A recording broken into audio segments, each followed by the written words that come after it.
அந்த நாள் டிசம்பர் 18, 2021. ஈச்சங்காடு, திருவள்ளூர் மாவட்டம். இந்த பகுதியில் இருக்க ஒரு சின்ன கிராமம் தான் பெரிய ஓபுலபுரம். அங்க அதிகாலையில இயற்கையோடும் பசுமையோடையும் கழிகிற அந்த கிராமவாசிகள் எப்பயும் போல ஏர்லி மார்னிங் எந்திரிச்சு அவங்களோட வயல்வெளிக்கு கிளம்புறாங்க.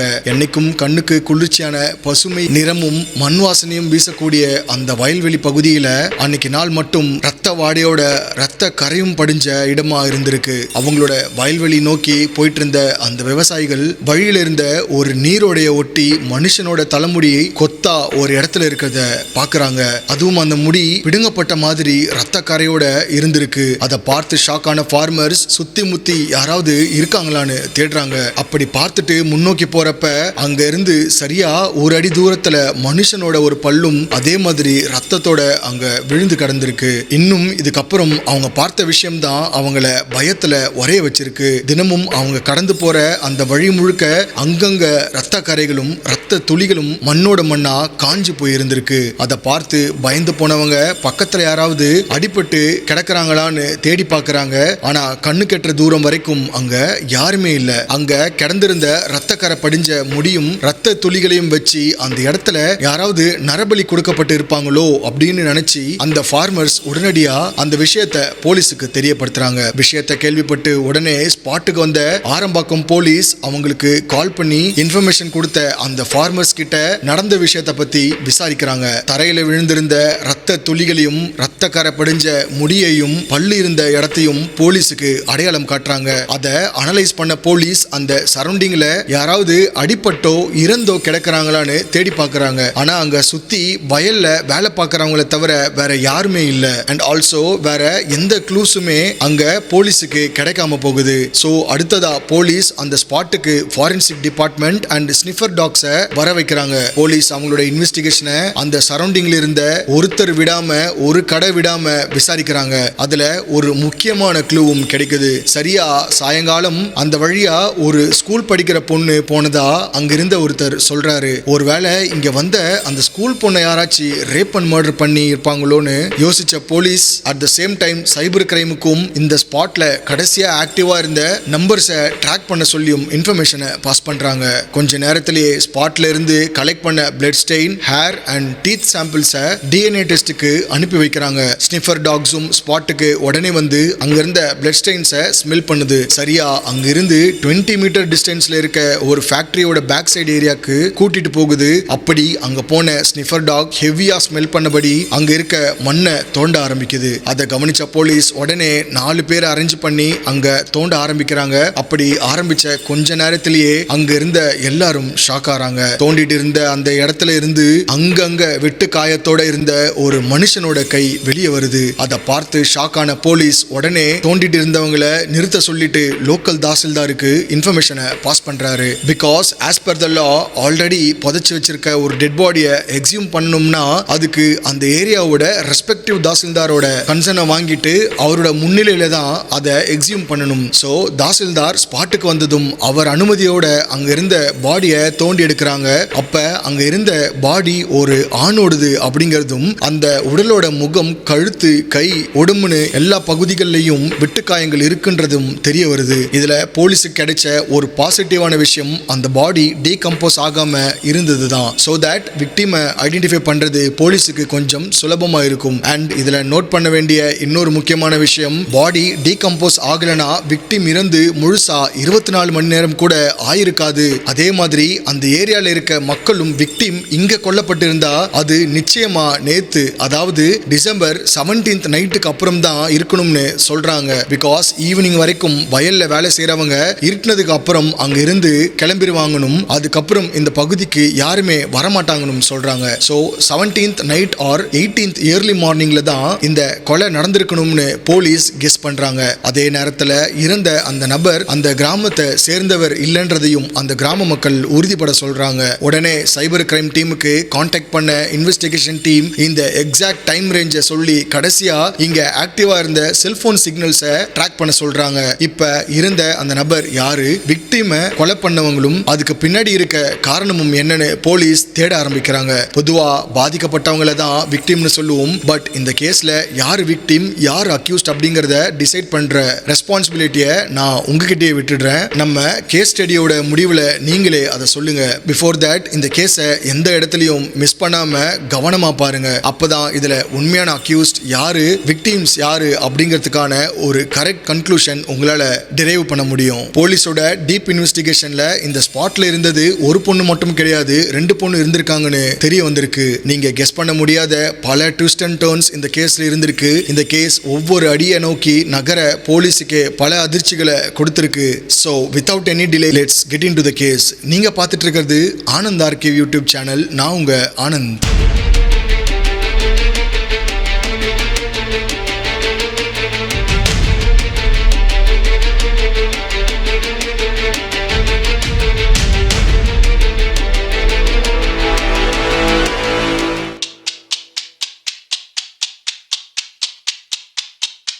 ஸ்பாட்ல இருந்து பாடியை எக்ஸியூம் பண்ண போலீஸ் இன்னொரு முக்கியமான விஷயத்தையும் அங்க நோட் பண்றாங்க. இறந்த அந்த பாடியோட ஆர்ம்ஸ்ல செல்வி அப்படிங்கிற ஒரு டாட்டூ போடப்பட்டு இருக்கு. அண்ட் விக்டிமோட ரிஸ்ட் வாட்ச் அவரோட கையிலேயே தான் இருந்திருக்கு. ரெண்டையும் போட்டோ எடுத்துக்கிட்ட போலீஸ் பாடியை ஸ்டான்லி கவர்மெண்ட் ஹாஸ்பிட்டலுக்கு போஸ்ட்மார்ட்டம் பண்றதுக்காக அனுப்பி வைக்கிறாங்க. அண்ட் சரௌண்டிங் ஏரியாவை இன்ஸ்பெக்ட் பண்ண போலீஸுக்கு இன்னொரு எவிடன்ஸும் கிடைக்குது. அங்க பூட்டி இருந்த ஃபேக்டரிக்கு வெளியே சில வேஸ்ட் திங்ஸ் எல்லாம் போட்டு வைக்கப்பட்டு இருந்துச்சு. அங்க ஓரத்துல ஒரு பிளாஸ்டிக் கவர் நல்லா கழுவப்பட்ட நிலையில அதுல இருந்து சொட்ட சொட்ட வாட்டர் டிராப்ஸ் விழுறத போலீஸ் கவனிச்சிருக்காங்க. அதை எடுத்து விசாரிச்சு பார்க்கறப்ப அதுல இருந்து துர்நாற்றம் வீசி இருக்கு. பிகாஸ் அந்த பிளாஸ்டிக் கவர்ல இருந்து விழுந்தது வெறும் வாட்டர் டிராப்ஸ் மட்டும் கிடையாது, அந்த வாட்டர் டிராப்ஸோட கலந்த சில ரத்த துளிகளும் தான். சோ விக்டிமை கொன்ன அக்யூஸ்ட் பாடியை இந்த பிளாஸ்டிக் கவர்ல வச்சுதான் இங்க கொண்டு வந்து புதைச்சிருக்கணும் அப்படின்னும் தென் அதை கழுவி இங்கேயே வச்சுட்டு போயிருக்கணும்னு போலீஸ் கெஸ் பண்றாங்க. இப்ப இந்த கொலையை பண்ண அக்யூஸ்ட் நெருங்கணும்னா அதுக்கு முன்னாடி விக்டிமோட ஐடென்டிட்டி வெளியே வரணும். விக்டிம் யார் அப்படிங்கறத கண்டுபிடிச்சாதான் இந்த கேஸ் அடுத்த கட்டத்துக்கு நகர்த்த முடியும். சோ போலீஸ் விக்டிமோட போட்டோ ஆல்சோ பாடியில இருந்த டாட்டூ அண்ட் ரிஸ்ட் வாட்சோட சாஃப்ட் காப்பி இமேஜஸையும் போலீஸ் அவங்களோட வாட்ஸ்அப் குரூப்ல போட்டிருக்காங்க. இது நெய்பரிங் டிஸ்ட்ரிக்ட்ஸ்ல இருக்க போலீஸ் கூட கிரிமினல் ரெக்கார்ட்ஸை எக்ஸ்சேஞ்ச் பண்ணிக்கிறதுக்காக இருக்க ஒரு அபிஷியல் போலீஸ் குரூப். அப்படி ஷேர் பண்ண கொஞ்ச நேரத்திலேயே ஆரம்பாக்கம் போலீஸ் ஸ்டேஷனுக்கு கிட்டத்தட்ட 75 கிலோமீட்டர் டிஸ்டன்ஸ்ல செங்கல்பட்டு டிஸ்ட்ரிக்ட்ல இருக்க ஓட்டேரி போலீஸ் ஸ்டேஷன்ல இருந்து ஒரு ஃபோன் கால் வருது. Actually December 17th night, that means ஈச்சங்காடுல டெட் பாடி கிடைச்ச நாளுக்கு ப்ரீவியஸ் டே அன்னைக்கு ஓட்டேரி போலீஸ் ஸ்டேஷன்ல ஒரு மிஸ்ஸிங் கம்ப்ளைண்ட் ரெஜிஸ்டர் ஆயிருக்கு. காஞ்சிபுரம் டிஸ்ட்ரிக்ட்ல இருக்க மன்னிவாக்கம் அப்படிங்கிற பகுதியை சேர்ந்த 21 வயதான பிரேம்குமாரும் அவரோட ஃப்ரெண்ட் பிரவீனும் ஒன்னா சேர்ந்து பைக்ல 17th ஈவினிங் செங்குன்றம் அப்படிங்கிற ஏரியாவுக்கு போயிருக்காங்க. அங்க போனவங்க சோழாவரம் டோல் பிளாசால ரொம்ப நேரமா அவங்களோட ஃப்ரெண்டுக்காக வெயிட் பண்ணிட்டு இருந்திருக்காங்க. அப்ப அந்த வழியா பைக்ல வந்த 3 பசங்க இவங்க கிட்ட தேவையில்லாம பேசி வம்பு இழுத்திருக்காங்க. அப்படி பேசிட்டு இருந்தவங்க ஒரு கட்டத்துக்கு மேல திடீர்னு பிரேம் அண்ட் பிரவீன் 2 பேரையும் அடிக்கவும் ஆரம்பிச்சிருக்காங்க. அடி தாங்க முடியாம பிரவீன் அங்கிருந்து ஓடி வந்திருக்கான். ஃபைனலா மிஸ் ஆன பிரேம்குமாரை அடிச்சிட்டு இருந்தவங்க அவனை வண்டியில ஏத்திட்டு அங்க இருந்து கிளம்புனதா அங்க இருந்து தப்பிச்சு வந்த பிரவீன் அவங்க கிட்ட சொன்னதா பிரேம்குமாரோட பேரண்ட்ஸ் போலீஸ் கிட்ட சொல்லி கம்ப்ளைண்ட் கொடுத்திருக்காங்க. முதல்ல பிரவீன் மேல சந்தேகப்பட்டு போலீஸ் அவரையும் கூப்பிட்டு விசாரிச்சிருக்காங்க. ஆனா அங்க வந்த பசங்களை இதுக்கு முன்னாடி நான் பார்த்ததில்லை அப்படின்னும் பிரேம்குமாருக்கும் அவங்கள பத்தி தெரிய வாய்ப்பில்லை அப்படின்னும் சொல்லியிருக்கான். பிகாஸ் பிரேம் அண்ட் பிரவீன் 2 பேருமே க்ளோஸ் ஃப்ரெண்ட்ஸ். சோ பிரேமோட ஃப்ரெண்ட்ஸ் சர்க்கிள் எல்லாரையுமே பிரவீனுக்கும் கண்டிப்பா தெரிஞ்சிருக்கும். தென் விக்டிம் கடத்தப்பட்டதா சொல்ற சோழாவரம் டோல் பிளாசா கிட்டையும் போலீஸ் போய் இன்வெஸ்டிகேட் பண்றாங்க. அங்க டோல் பிளாசால பூ பழம் விற்கிற வியாபாரிகள் கிட்ட விசாரிச்சப்ப அவங்களும் அன்னைக்கு நாள் ஈவினிங் 4-5 பசங்க சண்டை போட்டுட்டு இருந்ததாகவும் அதுக்கப்புறம் கொஞ்ச நேரத்துல அவங்களாவே சமாதானமாகி அங்கிருந்து போயிட்டாங்கன்னு சொல்லியிருக்காங்க. சோ இப்ப பிரேம் சொல்றது உண்மையா தான் இருக்கும்னு போலீஸ் முழுசா நம்ப ஆரம்பிக்கிறாங்க. அண்ட் அன்பார்ச்சுனேட்லி அந்த டோல் பிளாசால இருந்த சிசிடிவி கேமராவும் சரியா வேலை செய்யாம இருந்திருக்கு. சோ பிரேம கூட்டிட்டு போன அந்த பசங்க யாரு, எங்க போனாங்க அப்படிங்கிறதுக்கான எந்த க்ளூஸுமே போலீஸுக்கு கிடைக்காம போகுது. அப்பதான் சரியா மறுநாள் காலையில ஆரம்பாக்கம் போலீஸ் இன்ஸ்பெக்டர் வாட்ஸ்அப் குரூப்ல அனுப்பின போட்டோஸ் போலீஸுக்கு பெரிய ஷாக்கு கொடுத்திருக்கு. எஸ், அந்த போட்டோல இருந்ததும் காணாம போன பிரவீன்குமார் தான். சோ இப்ப ஓட்டேரி போலீஸ் பிரவீன்குமாரோட பேரண்ட்ஸை ஸ்டான்லி ஹாஸ்பிட்டல்ல இருக்க பாடியை ஐடென்டிஃபை பண்றதுக்காக கூட்டிட்டு போறாங்க. அண்ட் பேரலலி கிரைம் ஸ்பாட்ல இருந்த blood stain and teeth samples இறந்த பிரவீன்குமாரோடது தானா அப்படிங்கறதையும் டிஎன்ஏ டெஸ்டிங் மூலமா மேட்ச் பண்ணி பார்க்கறாங்க. டிஎன்ஏ டெஸ்டும் விக்டிம்ஸ் பேரண்ட்ஸோட கன்ஃபர்மேஷனும் இறந்த இறந்தது பிரவீன்குமார் தான் அப்படிங்கறத கன்ஃபார்ம் பண்ணுது. சோ போலீஸ் விக்டிமோட பேரண்ட்ஸ் கிட்ட பிரேம்குமாருக்கு எனிமீஸ் யாராவது இருக்காங்களா ஆர் லவ் ஆர் கேர்ள் ஃப்ரெண்டுன்னு யார் கூடயாவது பழக்கம் இருக்கான்னு விசாரிக்கிறாங்க. பிரேம்குமார் யூஸ் பண்ணிட்டு இருந்த அவரோட மொபைல் போன் மூலமா பிரேம்குமார் யார் யார்கிட்டலாம் பேசியிருக்காரு, ஃப்ரீக்வெண்டா அவருக்கு வந்த இன்கமிங் கால்ஸ்னு அவரோட மொத்த கால் ஹிஸ்டரியும் எடுக்கிறாங்க. இதுல இருந்துதான் போலீஸுக்கு இந்த வழக்குல இருந்த பல உண்மைகள் தெரிய வருது. பிரேம்குமாரோட செல்ல இருந்து சரியா 3 நம்பர்ல இருந்து மட்டும் அடிக்கடி போன் கால்ஸ் வந்து போய் இருக்கிறத போலீஸ் கண்டுபிடிக்கிறாங்க. அந்த நம்பர் யார் பேர்ல இருக்குன்னு போலீஸ் செக் பண்ணப்ப அங்க இன்னொரு ஷாக் காத்துட்டு இருந்திருக்கு. எஸ், அந்த 3 போன் நம்பர்ஸ்ல 2 நம்பர்ஸ் 35 வயசான ஒரே ஆளோட பேர்ல ரெஜிஸ்டர் ஆயிருக்கு. சோ அடுத்ததா அந்த 35 வயசான அந்த கில்லரை பிடிக்க நேரடியா கிளம்பி போன போலீஸுக்கு அடுத்த ஒரு ஷாக் அங்க காத்துட்டு இருந்துச்சு. எஸ், அந்த 3 போன் நம்பர்ஸையுமே யூஸ் பண்றது ஸ்கூல் அண்ட் காலேஜ் படிக்கிற 3 பொண்ணுங்க. 18 வயசு கூட கம்ப்ளீட் ஆகாத இந்த 3 பொண்ணுங்கள்ல 2 பேர் சிப்லிங்ஸ், அதாவது அக்கா தங்கச்சிங்க. இன்னொரு பொண்ணு அந்த சிப்லிங்ஸோட ஃப்ரெண்ட். கில்லர் விசாரிக்கிறதுக்காக போலீஸ் அங்க போய் நின்னப்ப அந்த பொண்ணுங்களோட குடும்பம் குழம்பி போறாங்க. பிகாஸ் அந்த 2 ஃபேமிலியுமே தினக்கூலி செய்யற சாதாரண ஒரு நடுத்தர குடும்பத்தை சேர்ந்தவங்க. சஸ்பெக்ட் லிஸ்ட்ல இருக்க 3 பேரும் மைனர் அப்படிங்கறதால அவங்கள பார்த்து பக்குவமா தான் விசாரிக்கணும்னு உமன் போலீஸை வச்சு அந்த 3 பொண்ணுங்களையும் விசாரிக்க ஆரம்பிக்கிறாங்க. இப்பதான் இந்த கேஸ் சூடு பிடிக்க ஆரம்பிக்குது. ஆரம்பத்துல அந்த பையனோட பேரை கூட தெரியாதுன்னு சொன்ன அந்த 3 பொண்ணுங்க அடுத்தடுத்து சொன்ன விஷயங்கள் தான் இந்த வழக்கை அப்படியே வேற ஒரு கோணத்துல கொண்டு போகுது. சரியா 18 மந்த்ஸ்க்கு முன்னாடி இந்த சிப்லிங்ஸோட யங்கர் சிஸ்டரும் பிரேம்குமாரும் அவங்களோட மியூச்சுவல் ஃப்ரெண்ட் மூலமா இன்ட்ரோ ஆயிருக்காங்க. அப்ப இருந்து 2 பேரோட ஃப்ரெண்ட்ஷிப்புமே text messages and phone calls மூலமா கொஞ்சம் கொஞ்சமா வளருது. அதுக்கப்புறம் கொஞ்ச நாள்ல இந்த பொண்ணு பிரேம்குமார அவளோட இன்னொரு ஃப்ரெண்டுக்கு இன்ட்ரோ கொடுக்கறா. அதாவது போலீஸோட சந்தேக வளையத்துக்குள்ள இருக்க அந்த 3வது பொண்ணு. இந்த பொண்ணும் பிரேம்குமார் கூட க்ளோஸா பேச ஆரம்பிக்கிறா. சொல்ல போனா இந்த பையன் தான் 2 பொண்ணுங்களோடையும் ஒரே நேரத்துல ரிலேஷன்ஷிப் மெயின்டைன் பண்ணியிருக்கான். இப்படி பிரேம்குமார் 2 பேர்கிட்டையும் ஒரே மாதிரி க்ளோஸா பேசுற விஷயம் அந்த 2 பொண்ணுங்களுக்கே தெரியாது. தான் கிட்ட மட்டும்தான் பிரேம்குமார் அப்படி க்ளோஸா பேசுறான்னு நினைச்சிட்டு தான் 2 பொண்ணுங்களும் இத்தனை நாளா பேசிட்டு இருந்திருக்காங்க. இப்படி 2 பேர் கூடயும் நெருக்கமா பேசி பழகிட்டு இருந்த பிரேம்குமார் ஒரு நாள் அந்த 2 பொண்ணுங்களோடையும் தனிமையில நெருக்கமா இருந்த இன்டர்மெசி வீடியோஸை அவங்களுக்கு அனுப்பியிருக்கான். அதை பார்த்து ஷாக்கான 2 பொண்ணுங்களும் அவன் கிட்ட எதுக்காக இந்த வீடியோ எடுத்து வச்சிருக்கன்னு திகைச்சு போய் கேட்கறாங்க. அவனோட மெயின் எய்மே இப்படி பல பொண்ணுங்க கிட்ட பேசி பழகி அதை வச்சு மிரட்டி அவங்க கிட்ட இருந்த பணத்தை பிடுங்கிறது தான். தான் கேட்கிற பணத்தை கொடுக்கலனா இந்த வீடியோவை இன்டர்நெட்ல பப்ளிஷ் பண்ணிடுவேன்னு மிரட்டுறான். இந்த பொண்ணுங்களும் அவனுக்கு பயந்துட்டு இந்த விஷயத்தை அவங்க வீட்டுல கூட சொல்லாம மறைக்கிறாங்க. அதே மாதிரி இவன் பணத்தை கேட்கிறப்ப எல்லாம் வீட்டுல இருந்து யாருக்கும் தெரியாம திருடியும் கொடுத்திருக்காங்க.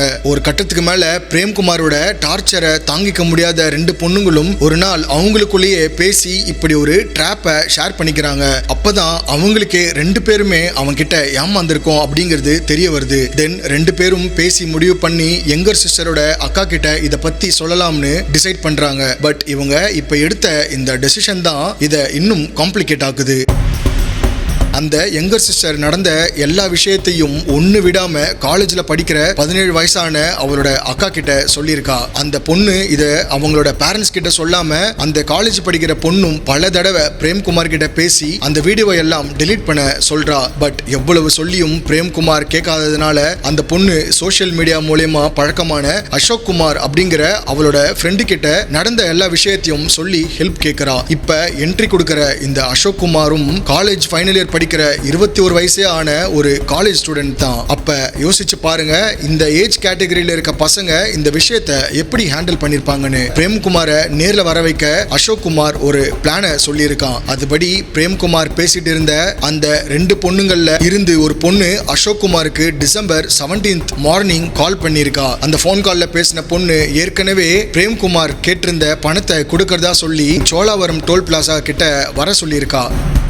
இந்த பொண்ணுகிட்ட இருந்து பணத்தை வாங்கிக்க தான் பிரேம்குமார் டிசம்பர் 17 ஈவினிங் அவனோட ஃப்ரெண்ட் பிரவீன் கூட கிளம்பியிருக்கான். அசோக் குமார் கிட்ட ஏமாந்த அந்த 2 பொண்ணுங்களும் டிசம்பர் 17 அன்னைக்கு எப்பயும் ஸ்கூலுக்கு போற மாதிரி மார்னிங் வீட்ல இருந்து கிளம்பியிருக்காங்க. ஆனா அன்னைக்கு அவங்க ஸ்கூலுக்கு போகாம நேரா அசோக் குமாரை போய் மீட் பண்ணிருக்காங்க. பிரேம்குமார் கிட்ட இருந்து எப்படி செல்போனை வாங்குறதுன்னு பிளான் பண்றாங்க. இதுக்காக அசோக் குமார் செங்குன்றம்ல இருக்க அவனோட ஃப்ரெண்ட் லெனினையும் மோசஸ் அப்படிங்கிற இன்னொரு ஃப்ரெண்டையும் கூப்பிட்டு இருக்கான். இப்ப அவங்க போட்ட பிளான் படி 5 பேருமே செங்குன்றத்துக்கு போறாங்க. அப்படி பிரேம்குமார் அவங்களோட பிளான் படியே ஸ்பாட்டுக்கு வந்ததும் கொஞ்ச நேரத்திலேயே மறைஞ்சு நின்று பார்த்துட்டு இருந்த அசோக் வண்டியை எடுத்துட்டு பிரேம் அண்ட் பிரவீன் கிட்ட வந்து வம்பு இழுத்திருக்கான். தென் பிரேம்குமார் அடிச்சு வண்டியில ஏத்திட்டு அவங்க பிளான் பண்ணபடியே நேரா ஈச்சங்காடுக்கு கூட்டிட்டு போறாங்க. ஆள் நடமாட்டம் இல்லாத அந்த வயல்வெளி பக்கமா இருந்த ஒரு ஃபேக்டரிக்கு பின்னாடி கூட்டிட்டு போய் அந்த வீடியோவை டெலீட் பண்ண சொல்லி பிரேம்குமாரை அடிக்க ஆரம்பிக்கிறாங்க.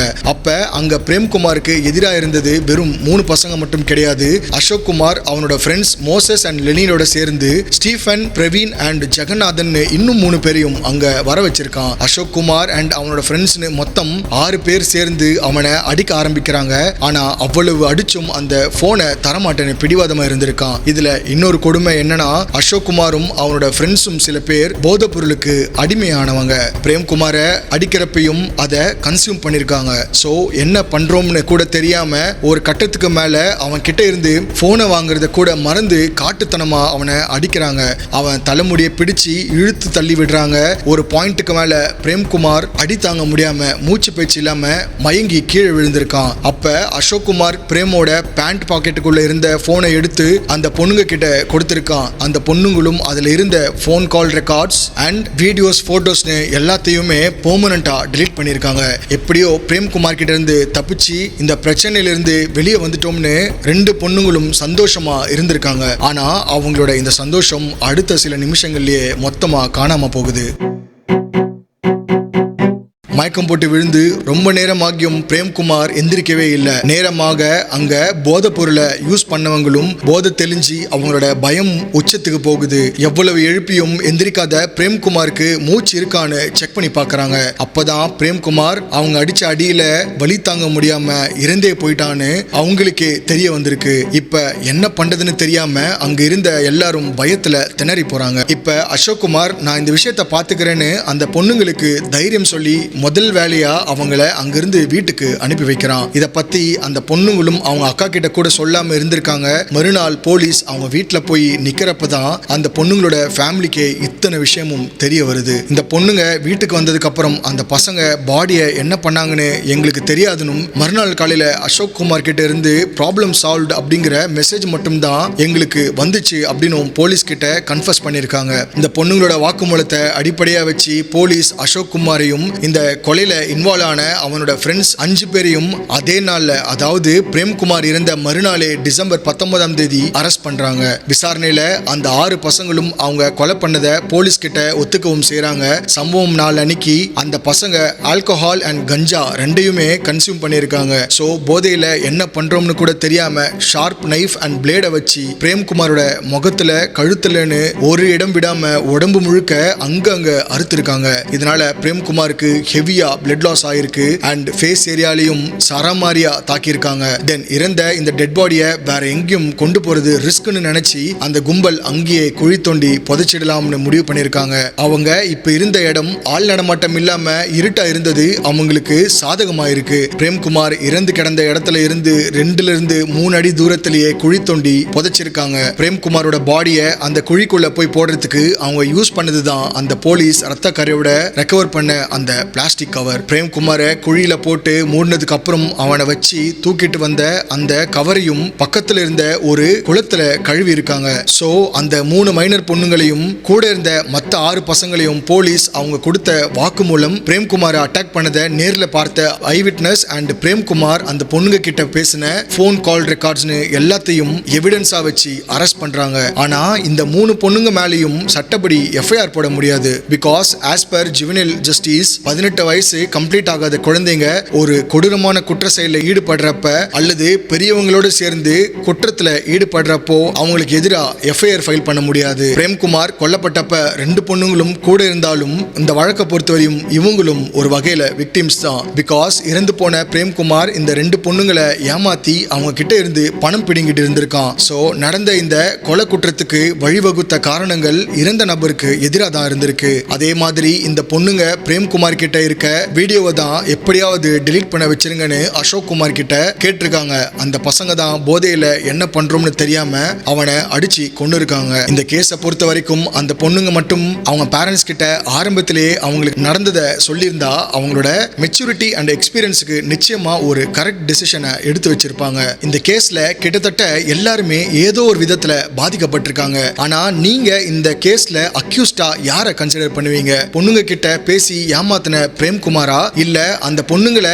கேவலமா படம் பிடிச்சு மிரட்டி பணம் பார்த்த பிரேம்குமாரை மது போதையில கொன்ன அந்த 6 பசங்களா, ஆர் வீடியோஸ் அண்ட் எவிடன்ஸை டெலீட் பண்றதுக்காக அசோக் குமாரை கூட்டிட்டு வந்த அந்த பொண்ணுங்களா? இதுல உங்களோட கருத்து என்னன்றத கமெண்ட்ஸ்ல சொல்லுங்க. கண்டிப்பா நான் ஒவ்வொரு கமெண்ட்ஸையும் படிப்பேன், பார்க்கலாம் யாரு பெஸ்டா கமெண்ட் பண்றீங்கன்னு.